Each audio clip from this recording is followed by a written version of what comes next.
Camerlengo of the Apostolic Chamber, Cardinal Kevin Farrell, at about 9:45 a.m. on Monday announced the death of Pope Francis from the Casa Santa Marta, hours after Pope Francis had called for an end to wars in Gaza, Ukraine, Sudan, Congo, Yemen and other humanitarian crises in Myanmar, South Sudan, in the Sahel, the Horn of Africa, the Great Lakes, Lebanon, Syria, and thus, begging political leaders not to yield to fear but use the state resources under their custody to fight and eradicate hunger and promote development among the people, which, the Pope said, are weapons of peace, adding that there can't be peace without the freedom of religion, expression, thoughts and respect for one another views, just as the Pope on Sunday at around 11:30 a.m., less than 20 hours to his death, met in person with the Vice President of United States, James David Vance, after the Pope had called on President Donald Trump to end his anti-immigrant policy,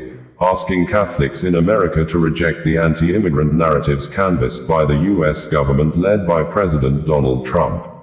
Pope Francis, who died at the age of 88, according to the Vatican, passed away on Easter Monday at his residence in the Casa Santa Marta within Vatican City at exactly 7:35 a.m.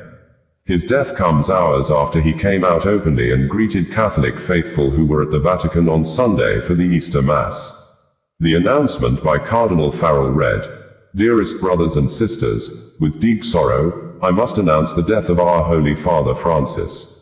At 7:35 this morning, the Bishop of Rome, Francis, returned to the house of the Father. His entire life was dedicated to the service of the Lord and of his Church. He taught us to live the values of the gospel with fidelity, courage, and universal love, especially in favor of the poorest and most marginalized. With immense gratitude for his example as a true disciple of the Lord Jesus, we commend the soul of Pope Francis to the infinite merciful love of the one and triune God."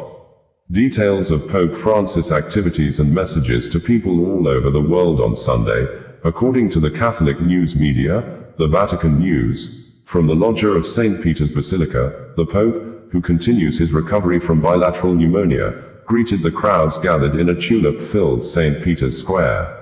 He then passed on his text to be read by Archbishop Diego Revelli, the master of pontifical liturgical celebrations, and the Pope's words rang out proclaiming, "Christ is risen.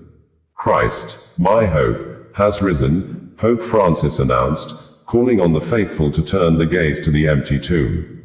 He spoke of the resurrection not as an abstract idea but as a living force, one that challenges, heals, and